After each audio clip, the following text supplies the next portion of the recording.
ये जो गुस्सा इस वक्त हम देश में देख रहे हैं अग्निपथ के खिलाफ, ये गुस्सा सिर्फ अग्निपथ के खिलाफ नहीं है। वो गुस्सा जो है इस देश में जो भीषण बेरोजगारी है उसके खिलाफ भी है। एनटीपीसी ग्रुप-डी का जो स्पेसिफिक एंगर था वो तो माध्यम था। एंगर जो है वो एक्यूमुलेटेड था एक लंबे समय से, क्योंकि ये सरकार मानने को तैयार नहीं है कि ये देश बेरोजगारी के गर्त में जा चुका है। अभी ऐसे और भी प्रदर्शन इस देश में अगले साल भर तक होते रहेंगे, जब तब तक होंगे जब तक ये सरकार ये नहीं मानेगी कि इस देश में बेरोजगारी एक राष्ट्रीय आपदा बन चुकी है और उसका समाधान निकालने की दिशा में अगर कोई कदम नहीं उठाया जाएगा तो ऐसे हर मौके पे गुस्सा निकलेगा।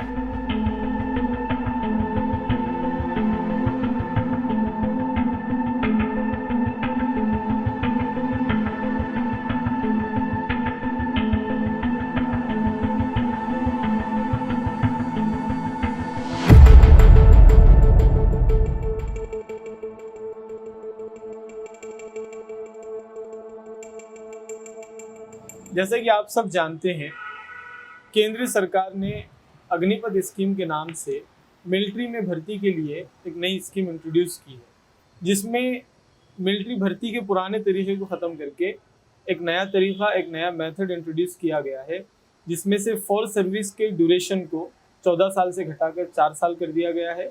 और एक मेजर चेंज ये भी है कि पहले फौज से रिटायर्ड होने के बाद पेंशन हुआ करती थी, लेकिन नई अग्निपथ स्कीम में इस पेंशन के सिस्टम को भी ख़त्म कर दिया गया है।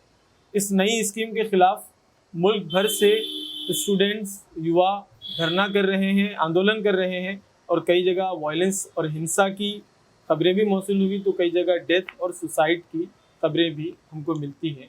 तो इसी मुद्दे पर युवा हल्ला बोल एक ऑर्गेनाइजेशन बहुत ज़्यादा एक्टिव है, इसके नेशनल प्रेसिडेंट अनुपम हमारे साथ जुड़े हैं। तो आज हम उनसे ये बात करने के लिए यहाँ पर आपके सामने मौजूद हैं कि ये स्कीम क्या है, क्यों लाई गई, इसके पीछे के पर्पस क्या है और क्या इम्पैक्ट इससे जो है फ़ौज की भर्ती पर और युवाओं पर और एम्प्लॉयमेंट पर क्या होगा। तो बहुत बहुत शुक्रिया आपका यहाँ से जुड़ने के लिए। शुक्रिया। और सबसे पहला सवाल मेरा आपसे ये रहेगा कि ये अग्निपथ स्कीम आखिर है क्या, और जो पूरे मुल्क भर से, देश भर से युवा इसके खिलाफ धरना आंदोलन कर रहे हैं, तो वो आखिर क्यों इतना गुस्से में है, क्यों इतना वो वायलेंट हो गए हैं इस स्कीम के खिलाफ?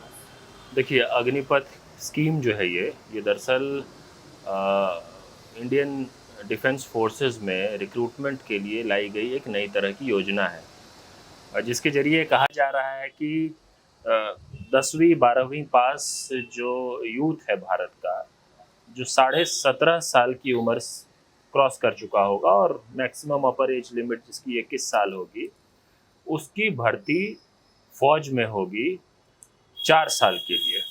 अब ये बताना ज़रूरी है यहाँ पे कि देखिए, भारत में सेना में लगभग 3 साल से कोई भर्ती नहीं हो रही थी। हर तरह के रिक्रूटमेंट को इस सरकार ने रोक रखा था और इसका नतीजा ये हो रहा था कि क्योंकि जो एज रेंज है जिसमें लोग सेना में अप्लाई कर सकते हैं वो बहुत कम है। 21 साल की उम्र में लोग ओवर एज होने लग जाते हैं। तो इस कारण से 3 साल से जब भर्ती नहीं निकली तो बहुत भारी तादाद में यूथ हैं जिन्होंने सपना पाल रखा था आर्मी में जाने का, नेवी में जाने का, एयरफोर्स में जाने का, आर्म फोर्सेस में जाने का, देश की सेवा सुरक्षा करने का, उनका सपना टूट गया और वो ओवर एज हो गए। तो हम तो लगातार एक लंबे समय से मांग कर रहे थे कि एक तरफ तो भारत की सीमा पर काफ़ी तनाव है, कभी चीन की तरफ से, कभी पाकिस्तान की तरफ से, यहाँ तक कि नेपाल की तरफ से भी, कभी लद्दाख में तो कभी अरुणाचल में। और एक ऐसी सरकार है इस वक्त हमारे देश में जिसकी पूरी राजनीति ही राष्ट्रवाद और सेना और राष्ट्रीय सुरक्षा के नाम पे होती है। तो यहाँ पे हमारे देश में ऐसे समय में 1,22,000 के करीब जो पोस्ट्स हैं वो वेकेंट है। Out of the sanctioned strength in the armed forces 1,22,000 करीब वेकेंट पोस्ट थे और 3 साल से भर्ती नहीं निकल रही थी। मैंने पिछले 18 मई को भी रक्षा मंत्री राजनाथ सिंह को चिट्ठी लिखा, उनसे मांग की। हम लोगों ने बहुत सारे क्रिएटिव तरीके से लंबे समय से कैंपेन चलाया। हम लोगों ने रन फॉर रोजगार कैंपेन चलाया सेना अभ्यर्थियों के लिए, हमने जंतर मंतर पे प्रोटेस्ट किया, लेकिन सरकार, जैसा कि अक्सर होता है हमारे देश में, कोई भी जो लोकतांत्रिक आवाज़ है उसको जल्दी सुनती नहीं है। और जब उनको लगने लगा कि ये विरोध प्रदर्शन बड़ा हो सकता है, तो वो एक नई योजना लेकर आ गए, अग्निपथ। अब इसका विरोध इसलिए हो रहा है क्योंकि ये सिर्फ भारत के युवाओं के भविष्य से खिलवाड़ नहीं है, ये एक्चुअली फौज के लिए भी अच्छा नहीं है, ये सेना विरोधी भी है ये योजना। अब 3 साल, 4 साल, 5 साल तो किसी भी नए रिक्रूट को सही मायने में ट्रेन करने में, आप कह सकते हैं कि देखिए टेक्निकल ट्रेनिंग का जो पीरियड है, ड्यूरेशन है, वो 1 साल हो सकता है, या 6 महीने प्लस 6 महीने हो सकते हैं, स्पेशलाइज्ड ट्रेनिंग 6 महीने की। लेकिन ऐसा नहीं होता, किसी भी सोल्जर को सही में तैयार करने में सिर्फ जो टेक्निकल ट्रेनिंग पीरियड है वो काफ़ी नहीं होता, 3 साल, 4 साल, 5 साल लगते हैं। और सेना का इस्तेमाल किसी को इस तरह से ट्रेन करने में, इतना उसके ऊपर इन्वेस्ट करके, उसको तैयार करके वापस उसको छोड़ देना, बेरोजगार कर देना, ये कहाँ से किसी भी ऑर्गेनाइजेशन के हित में नहीं हो सकता जो ऑर्गेनाइजेशन ये काम करने लग जाए। आप हम भी देखिए, कोई कंपनी भी चला रहे हो तो हम सब सोचते हैं कि जिसके ऊपर इन्वेस्टमेंट किया, जिसको ट्रेन किया, जिसको तैयार किया, वो तुरंत छोड़ के न चला जाए। सरकार क्यों चाहती है कि सेना हमारे देश के युवाओं को चुने, उनको ट्रेन करे और फिर उनको वापस जो है सोसाइटी में छोड़ दिया जाए? इसके 2 ही कारण हो सकते हैं। एक तो ये कि देखिए, ऐसे समय में जब हमारे मुल्क में जो उसका जो इतना सीरियस पोलराइजेशन है, जाति के नाम पे, धर्म के नाम पे लोगों के जहन में जहर भर दिया गया है, ऐसे समय में मिलिट्री से लौटे हुए मिलिटराइज्ड यूथ, जिनको हथियार चलाने की ट्रेनिंग होगी, वो सोसाइटी में आके, उस पोलराइज्ड सोसाइटी में आके मिलिट्री रिटर्न्ड अनएम्प्लॉयड यूथ वो क्या कर रहे होंगे? इसके इतिहास में कई उदाहरण हैं, कई सारे ऐसे इतिहास के और एक्सपर्ट्स हैं जिन्होंने इस पर लिखा है खूब जम के। एक तो ये एस्पेक्ट है जिस पर चिंता करना चाहिए और विचार करना चाहिए। जो दूसरा एस्पेक्ट है वो ये कि जो लोग सेना में 4 साल अग्निवीर बनने के बाद जो वापस आएंगे, उनका जो रिज्यूमे होगा वो क्या होगा? वो आर्मी रिटर्न्ड या आर्मी ट्रेंड अनएम्प्लॉयड यूथ हैं। उनको अगर कहीं पर नौकरी मिलेगी तो कहाँ मिलेगी? उनको देश का जो सिक्योरिटी एस्टैब्लिशमेंट है, प्राइवेट सिक्योरिटी एस्टैब्लिशमेंट, जो प्राइवेट सिक्योरिटी इंडस्ट्री है, उसमें वो इजाफा करेंगे, उसके मैन पावर में उनका योगदान होगा। और हमारे देश में army, navy, air force, paramilitary force, police के कलेक्टिव स्ट्रेंथ से भी ज़्यादा बड़ी प्राइवेट सिक्योरिटी इंडस्ट्री है, लेकिन वहाँ पे स्किल गैप होता है कई बार। तो मुझे लगता है कि इस अग्निपथ योजना के ज़रिए क्या हो रहा है कि ट्रेनिंग सेना देगी और सेवा पूंजीपति लेंगे। अच्छा, वो पूंजीपति जिनको अपने बिजनेस एस्टैब्लिशमेंट, अपनी रिफाइनरीज, अपने वेयरहाउस, अपनी फैक्ट्रीज की सिक्योरिटी के लिए लोग चाहिए, वरना ये कहाँ जाएंगे? आप खुद सोच के इमेजिन करके देखिए। जो 4 साल सेना में काम करेगा, 4 साल तक तो वो तैयार ही होगा, और जैसे ही वो 23, 24, 22 साल की उम्र में सेना से ट्रेनिंग लेके वापस आएगा और फिर जो अपने भविष्य के लिए सोचेगा आगे, तो वो कहीं ना कहीं नौकरी ढूंढेगा ना। वो नौकरी कहाँ ढूंढेगा? वो इन्हीं कंपनियों में, इन्हीं कॉरपोरेट्स के पास नौकरी करेगा जो आज अग्निपथ योजना का प्रचार कर रहे हैं ट्विटर पे। आप देखिए, बड़े बड़े जो कॉरपोरेट्स हैं वो सरकार की इस योजना का प्रचार करने में लग गए हैं। क्यों प्रचार कर रहे हैं? इसलिए प्रचार कर रहे हैं क्योंकि ये पूरी जो अग्निपथ स्कीम है, ये एंटी यूथ है, एंटी फौज है। ये अगर किसी के पक्ष में है, किसी से इसका फ़ायदा है, तो वो चंद पूंजीपति हैं, चंद कॉरपोरेट्स हैं, जिनके पैसे के सहारे ये जो आज सत्ताधारी पार्टी है, इनकी राजनीति चल रही है। इनके झूठ की दुकान जो चल रही है पूरे देश में, पूरा जो प्रोपेगेंडा मशीनरी जिनके पैसे के जरिए चल रहा है, इलेक्टोरल बॉन्ड से जिनका पैसा आ रहा है, उनको फ़ायदा पहुंचाने के लिए पूरी योजना बनाई गई है। इसमें कोई सेना का हित नहीं है, इसमें कोई राष्ट्रीय सुरक्षा, नेशनल सिक्योरिटी का कंसर्न नहीं है, किसी भी ढंग से दिखता ही नहीं है हमें।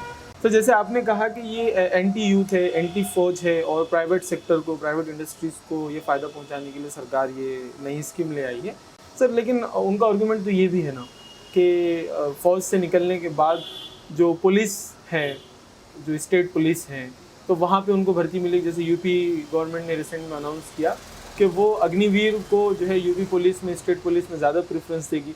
तो लोग ये भी क्लेम कर रहे हैं कि वो ट्रेंड हो गए, डिसिप्लिन हो गए, तो वो स्टार्टअप्स कर सकते हैं, और जो दूसरे सिक्योरिटी फोर्सेस हैं तो उनको बहुत सारा मिल सकता है।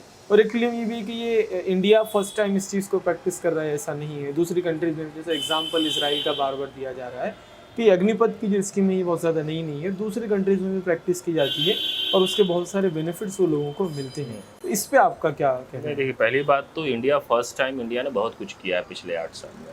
अच्छा, इंडिपेंडेंट इंडिया में फर्स्ट टाइम नोटबंदी हुई। पता नहीं इससे पहले नोटबंदी हुई थी शायद या नहीं हुई थी, मुझे जानकारी नहीं है। मुझे लगता है कि इतना स्ट्रिक्ट लॉकडाउन भी इंडिया में फर्स्ट टाइम हुआ होगा। ये जो सेंट्रल विस्टा बन रहा है ये भी इंडिपेंडेंट इंडिया में इस तरह से फर्स्ट टाइम हुआ है। बहुत चीज़ें फर्स्ट टाइम इंडिया में हुई है और किसी चीज़ का फर्स्ट टाइम होना ये काफ़ी तर्क नहीं है नहीं कि सर, मेरा वो क्वेश्चन ये बेहतर है ढंग से कि हो। इंडिया पहली कंट्री नहीं है जो इसको प्रैक्टिस कर रही है। इंडिया से पहले कुछ कंट्रीज इसको ऑलरेडी प्रैक्टिस करते हैं, तो फिर इसमें क्या देखिए, दिक्कत इसके है? उदाहरण है। एक तो इंडिया का अपना एक कॉन्टेक्स्ट है और इंडिया के जो प्रॉब्लम्स हैं उसके इंडियन सॉल्यूशंस होंगे। ये बात आज प्रेस कॉन्फ्रेंस में जो सीनियर डिफेंस ऑफिसर सरकार के बिहाफ पे आंदोलन की प्रतिक्रिया दे रहे थे वो भी ये बात कर रहे थे कि we have Indian problems and will have Indian solutions. मैं बिल्कुल सहमत हूँ उस बात से। तो जब वो ये बात कहते हैं कि प्रॉब्लम इंडियन है और सोल्यूशन भी इंडियन होगा, तो फिर ये तर्क देना बंद कर देना चाहिए कि इजराइल ने ऐसा किया, रशिया ने ऐसा किया और इस देश ने ऐसा किया। वैसे कहने वाले ये भी बता रहे हैं कि अभी देखिए रशिया यूक्रेन का जो पूरा वॉर हुआ है उसमें क्योंकि रशिया ने इस तरह की योजना अपनाई थी कम समय के लिए लोगों को रखना, तो रशिया के पास सब कुछ है, खूब एम्यूनिशन है, बहुत सारे हथियार हैं, लेकिन उनके पास वैसी फौज नहीं है जो उस डिटर्मिनेशन से, उस स्पिरिट से यूक्रेन से लड़ सके। ये भी रिपोर्ट्स आई हैं। तो देखिए तर्क तो कई तरह तरह के रीजनिंग्स हैं इसके। तो इसलिए मुझे लगता है कि ये कहना कि अब वो निकल जाएंगे तो उनको पुलिस में नौकरी मिल जाएगी, एक सवाल आपका ये भी था अभी। अब मैं ये भी देख रहा हूँ कि अग्निवीर को हर कोई पक्की नौकरी देना चाह रहा है। मतलब अच्छा, उत्तर प्रदेश के चीफ मिनिस्टर भी पक्की नौकरी देना चाहते हैं। हाँ। गृह मंत्री भी कह रहे हैं कि सीएपीएफ में पक्की नौकरी मिलेगी। आनंद महिंद्रा भी पक्की नौकरी देना चाह रहे हैं, टाटा भी पक्की नौकरी देना चाहते हैं, सब पक्की नौकरी अग्निवीर को देना चाहते हैं। लेकिन जो फौज उनको अग्निवीर बना रही है वो उनको पक्की नौकरी नहीं देना चाहती है। ऐसा क्यों? सवाल तो ये है ना, जब वो मतलब उनको हर किसी को कहना है कि वो यहाँ से आएंगे तो यहाँ पे उनके लिए ये, यहाँ से आएंगे तो यहाँ के लिए है, वो वहाँ से क्यों आए? ऐसा उन्होंने कौन सा अपराध किया है? आप उनको रिक्रूट करते हैं अगर एक मैकेनिज्म से, तो आप उनको एक लंबा सेना में करियर दीजिए ना। और जब उनको ट्रेन कर रहे हैं तो उनसे फिर कुछ लीजिए ना। ट्रेन आप करेंगे और लेने की बारी आएगी तो फिर जो है वो कॉर्पोरेट्स लेंगे। इसको कैसे कोई जस्टिफाई कर सकता है? ये तो मुझे समझ ही नहीं लेकिन एक कंसर्न ये भी बताया जा रहा है कि ये स्कीम के साथ साथ के मिलिट्री में सर्विस कोई जॉब नहीं है। मतलब ये जो कहा जा रहा है कि भाई 4 साल के बाद वो फिर से जॉब इनसिक्योरिटी होगी, फिर से वो अनएम्प्लॉयड हो जाएंगे। तो मिलिट्री के बारे में कम से कम ऐसा नहीं करना चाहिए। देश की रक्षा और सुरक्षा का मामला है, तो मिलिट्री सर्विसेज को जॉब के एंगल से नहीं देखना चाहिए। तो जो लोग कह रहे हैं कि 4 साल के बाद वो अनएम्प्लॉयड हो जाएंगे, तो कम से कम ये बात उनको नहीं कहनी चाहिए मिलिट्री के पर्सपेक्टिव में। नहीं, ये आप क्या कहते हैं? देखिए, ये बहुत अच्छी बात है, बड़ी सुंदर बात है। मेरा भी मानना है कि एक बहुत बड़ा वर्ग होता है जिसके लिए मिलिट्री में जाना बड़ा एक कल्चरल एस्पेक्ट है।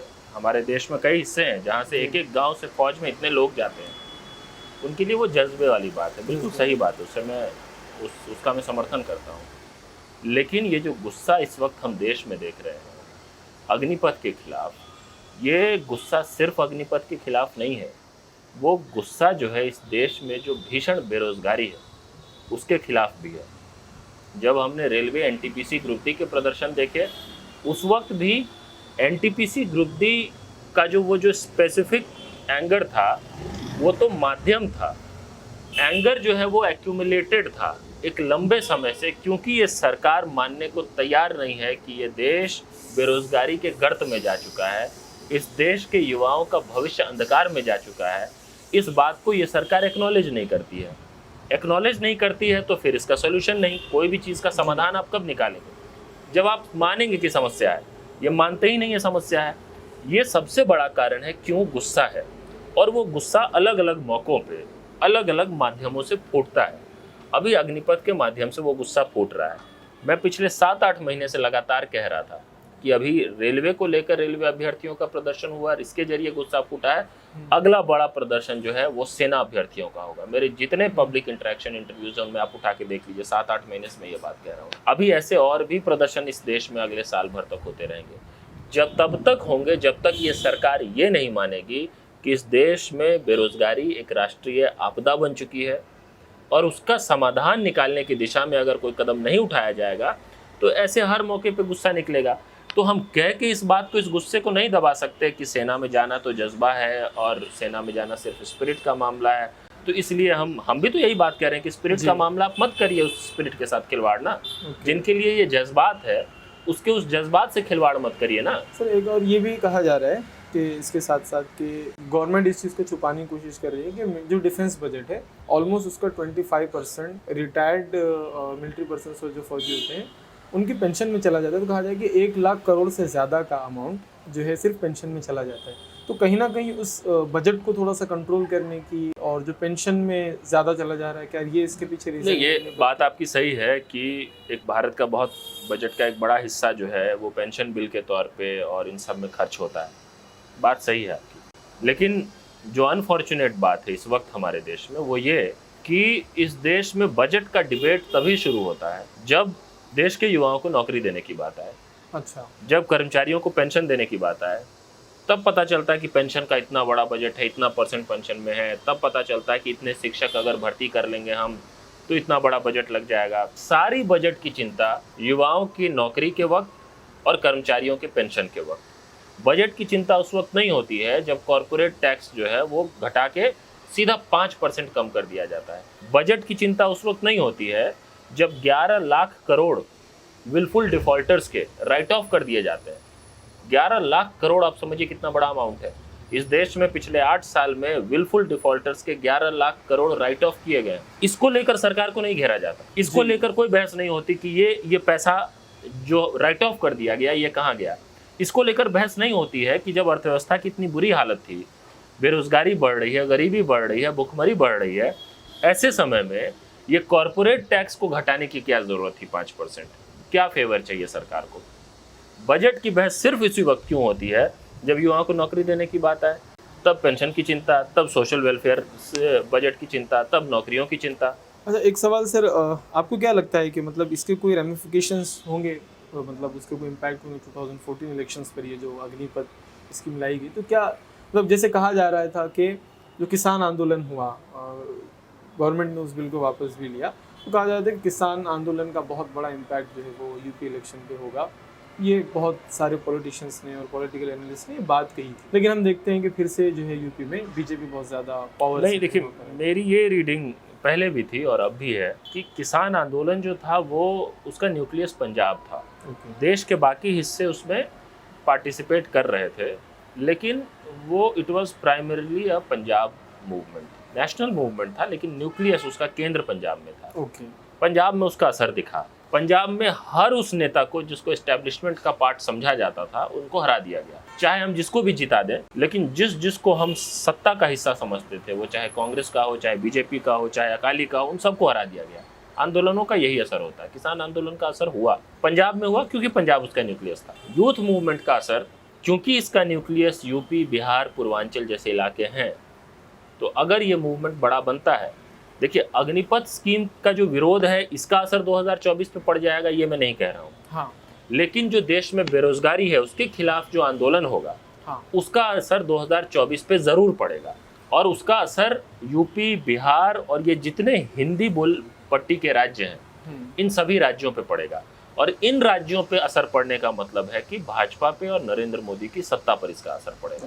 अच्छा, एक और क्वेश्चन, जैसे सर कुमारस्वामी ने ये कमेंट किया कि the Agnipath opens a way for training RSS militants, तो do you agree with it? देखिए, मेरा मानना है, मैंने आपको शुरू में ही कहा कि ये जो स्कीम है, 4 साल आप किसी को ट्रेन करके और एक ऐसे माहौल में जब हमारी सोसाइटी इतनी पोलराइज्ड है, इतना नफ़रत का व्यापार हो रहा है इस देश में, नफ़रत के नाम पे राजनीति हो रही है, तो ऐसे में भारी संख्या में बिल्कुल कम उम्र के नौजवानों को 21 साल, 22 साल, 23 साल के नौजवानों को हथियारों की ट्रेनिंग देके और सेना का ठप्पा देके जब वापस सोसाइटी में भेजा जाएगा, तो इसका बिल्कुल ये असर हो सकता है कि जो तनाव है सोसाइटी में, जो एग्रेशन है, वो बढ़ जाए।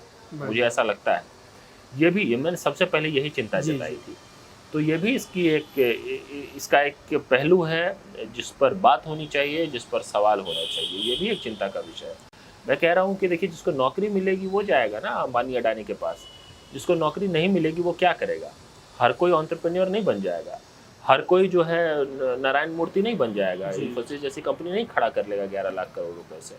ज़्यादातर लोग हो सकता है कि उनके पास कुछ बैंक बैलेंस भी होगा, आर्मी से वापस भी आए होंगे, एक आर्मी का ठप्पा भी होगा, एक मिलिटराइज ट्रेनिंग भी होगी और उस सोसाइटी में आएंगे जहाँ पे कि सोसाइटी ऑलरेडी पहले से ही जो है सो आइडेंटिटीज़ के नाम पे, जात धर्म के नाम पे एक दूसरे को नष्ट करने पे उतारू है। तो ये तो बहुत खतरनाक हो सकता है। जी। तो आखिरी सवाल आपसे ये करेंगे, जैसे कि मिलिट्री के जो चीफ हैं उन्होंने रिसेंट में अनाउंसमेंट भी किया कि अगर अब आपको भर्ती करना है, आप भर्ती होना चाहते हैं अग्निवीर में, तो आपको ये प्रूफ करना पड़ेगा कि आप वायलेंस का पार्ट हैं। तो सेकंड ये कि सर ये क्या एक नया प्रॉब्लम युवाओं ने अपने लिए क्रिएट नहीं कर लिया वायलेंस करके?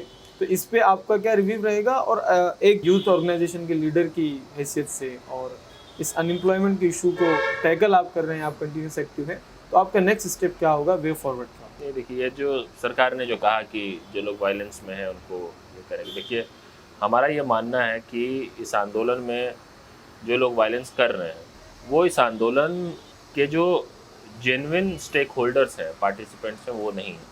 अच्छा। जो लोग हिंसा कर रहे हैं सरकार आइडेंटिफाई करे। हम तो देखिए हम अहिंसक और संवैधानिक ढंग से आंदोलन करने वाले लोग हैं। हम कितना भी भड़काया जाए, कितना भी उकसाया जाए, हम कभी वायलेंस नहीं करते। इस सरकार की रणनीति का, स्ट्रेटजी का एक पार्ट ये है कि इस आंदोलन में हर स्तर पे, लोकलाइज्ड से लेके नेशनल लेवल तक, जो लोग भी इसको पीसफुल लीडरशिप दे सकते हैं उन लोगों पे सरकार अटैक कर रही है। अच्छा। मुझे इन्होंने जेल में डाला, मैं तिहाड़ जेल में था, जी। इसी आंदोलन के कारण तिहाड़ जेल में था। हमने कुछ नहीं किया था, कोई अपराध नहीं किया था, कोई वायलेंस नहीं किया था, किसी से बदतमीजी से बात तक नहीं की थी। हमें क्यों जेल डाल दिया, जुडिशियल कस्टडी में भेज के तिहाड़ जेल भेज दिया? इसलिए भेज दिया क्योंकि वो उन लोगों को जेल में डाल रहे हैं जो अहिंसा और संविधान की बात कर रहे हैं, ताकि जो लोग हिंसक हैं उनके लिए स्पेस बने आंदोलन में, और फिर वो दिखा सके कि देखो हिंसा हो रहा है, ये आंदोलन जो है ये बेकार है। ये इनकी रणनीति का हिस्सा है और इससे हो सकता है कि आंदोलनकारी जो है वो डिफेंसिव हो जाए। अच्छा। मेरा यही कहना है कि इससे कतई डिफेंसिव होने की जरूरत नहीं है। हम हिंसा नहीं कर रहे हैं। हिंसा की जवाबदेही उस सरकार पे है जो सबसे पहले तो सालों तक युवाओं की बात नहीं सुनती है। दूसरी बात, जब प्रदर्शन आंदोलन होते हैं तो जो लोग अहिंसा और संविधान की बात करते हैं उनको जो सरकार जेल में डालती है। और तीसरी बात, अगर आपको आइडेंटिफाई करना है, आप स्पेसिफिकली आइडेंटिफाई करिए किसने हिंसा किया, उसको सजा दीजिए। ये नहीं कह सकते कि ये पूरा आंदोलन ही हिंसक है और इसलिए आंदोलन की जो मांग है वही गैर वाजिब है क्योंकि इसमें हिंसा हो गई है। अच्छा। तो एक तो ये बात है, और ये इनका चरित्र पहले से है। रेलवे अभ्यर्थियों के प्रदर्शन में भी इन्होंने इसी तरह का नोटिस जारी कर दिया रेल मंत्रालय की तरफ से कि जो लोग हिंसा कर रहे हैं उनको नौकरी नहीं मिलेगी। ये डराने धमकाने का तरीका है जो युवाओं पे इस तरह, देखिए युवा अपने सिद्धांत, अपने उसूलों से चलता है। जो हिंसक है वो हिंसा कर रहा होगा, जो हिंसा नहीं कर रहा है वो हिंसा नहीं करेगा वो, लेकिन वो इनके इन नोटिस से डर के घर में बैठ भी नहीं जाएगा। तो ये बात इस सरकार को समझना चाहिए। इनको एनटीपीसी ग्रुप डी में इनको पीछे हटना पड़ा था, यहाँ पे भी इनको पीछे हटना पड़ेगा। इनकी इस तरह की तिकड़ में जो है ये काम नहीं आएगी। दूसरी बात, जहाँ तक आपने बेरोजगारी को लेकर आंदोलन की बात कही, हमारी लगातार कोशिश है कि बेरोजगारी जितना बड़ा संकट है इस वक्त हमारे देश में, इस पर बिल्कुल रचनात्मक ढंग से, क्रिएटिव ढंग से, सॉल्यूशन ओरिएंटेड ढंग से कैंपेन हो, मूवमेंट हो और देश भर के यूथ एकजुट हो। इस वक्त जो लगातार कोशिश हो रही है हमारे देश में, लोगों को बांट कर, आपस में लड़ा कर, एक को दूसरे के खिलाफ पिच करके ये अपनी कुर्सी बचाने में लगे हुए हैं। इस बात को इस देश के युवाओं को समझना पड़ेगा। यहाँ पे हिंदू राष्ट्र का पिक्चर दिखा के मोडानिस्तान बनाने की कोशिश हो रही है। मैं ये बार बार कहता हूँ, ये मोडानी गैंग है एक हमारे देश में। ये गैंग की बात करते हैं ना ये लोग, एक मोडानी गैंग है। पूरे देश की जो सत्ता है और जो संसाधन है वो कॉन्सेंट्रेट हो रहा है, वेल्थ कॉन्सेंट्रेट हो रहा है उसी गैंग के पास। उसके इशारे पे एक साहब है और उसके दो मालिक हैं। उनके तरीके से ये देश चल रहा है। देश के युवाओं को ये समझना पड़ेगा कि उनके भविष्य से खिलवाड़ हो रहा है। उनको समझना पड़ेगा कि उनके दिमाग में जहर बो के उनका नुकसान कराया जा रहा है, उनकी कोई भलाई नहीं हो रही है। अगर देश के युवा एकजुट होकर शांतिपूर्ण ढंग से, संवैधानिक ढंग से प्रतिरोध करेंगे इस सत्ता के खिलाफ, तो बेरोजगारी के खिलाफ एक बड़ा व्यापक आंदोलन भी होगा। और ये जो इस सरकार की कोशिश है कि दिन रात लगातार पूरे देश को एकदम हिंदू मुसलमान के मुद्दों में उलझा के रखना है, उससे हम लोगों को उस बैटल ग्राउंड से शिफ्ट करके हमको इस बैटल ग्राउंड पे लाना पड़ेगा, पॉलिटिकल नैरेटिव को। So the real battle in the country today is to shift the political battle ground. हम वो कोशिश दिन रात कर रहे हैं, लगातार कर रहे हैं, कई सालों से कर रहे हैं कि हम उस पॉलिटिकल बैटल ग्राउंड को शिफ्ट करें। वो जो पॉलिटिकल बैटल ग्राउंड है जिसमें वो दिन रात खेलते हैं, एजेंडा तय करते हैं, उसमें सिर्फ उन्हीं की राजनीतिक जीत है, ये भी समझ जाइए। आप उनको एथिकली, मॉरली हरा सकते हैं, उनको संविधान के तर्क दे के हरा सकते हैं, राजनीतिक रूप से वो मजबूत हो जाते हैं हर बार उस बैटल ग्राउंड में। तो अगर आपको समझना है कि ये जो देश बेचने वाले लोग हैं, देश बांटने वाले लोग हैं, इनसे अगर हमको लड़ना है और हम देश बचाने वाले लोग हैं, तो हमको उनकी रणनीति समझनी पड़ेगी। हमको उस पॉलिटिकल बैटल ग्राउंड को शिफ्ट करके वहाँ से यहाँ लाना पड़ेगा, जहाँ पे महंगाई मुद्दा है, जहाँ बेरोजगारी मुद्दा है, जहाँ पे वो सवाल है जो हमारे आपके जीवन को सीधे तौर पे प्रभावित करते हैं। उस पर बात हो, बहस हो, सवाल जवाब हो, कैंपेन हो, आंदोलन हो, सब चीज़ इस पे हो। इस पर लाने की कोशिश होनी चाहिए। आपके जितने भी दर्शक सुन रहे हैं, मैं उन सबसे अपील करूंगा कि इस सरकार की जो रणनीति है, जो ट्रैप है, उसमें हम ना फंसें। मैं जानता हूँ ये आसान नहीं है, ये बहुत कठिन है इस ट्रैप में ना फंसना, लेकिन हम उनके एजेंडा में खेलते रह जाएंगे तो ये सत्ता में बैठे रह जाएंगे और हम सबको और पूरे देश को ये बर्बाद करते रह जाएंगे। हमको अपना एजेंडा क्रिएट करना पड़ेगा, खड़ा करना पड़ेगा। देश में मुद्दा है, उसको भले विपक्ष की पार्टियां हो, चाहे कोई भी राजनीतिक पार्टी उसको बड़ा मुद्दा ना बना पा रही हो, मीडिया भले उसको ना दिखा रही हो, लेकिन बेरोजगारी मुद्दा है जी। उसका चुनावी असर भले ना हो रहा हो, लेकिन बेरोजगारी मुद्दा है। महंगाई का असर ना हो रहा हो भले चुनावी, लेकिन महंगाई मुद्दा है। लोग सीधा उसको इम्पैक्ट हो रहा है लोग, तो लोगों को दोष नहीं दे सकते हम दोष हमारा है। दोष उन लोगों का है जिनके ऊपर जिम्मेदारी थी कि इन मुद्दों को बड़े फलक पर उठा के सरकार की जवाबदेही तय की जाए। हम वो काम लगातार करने की कोशिश कर रहे हैं। आपके दर्शकों के माध्यम से मेरी अपील है कि जितने लोगों तक ये बात जा रही है, वो सब इस आंदोलन को और ताकत दें, इसको और मजबूत करें। अगर हम सबको अपने देश की चिंता है, जो कि है, तो हमको इन लोगों से इस देश को बचाना पड़ेगा। ये जो देश बेचने और देश बांटने वाले लोग हैं, इनसे बचाना पड़ेगा और देश बचाने वाले लोगों को ही बचाना पड़ेगा। बहुत बहुत शुक्रिया हमारे साथ जुड़ने के लिए।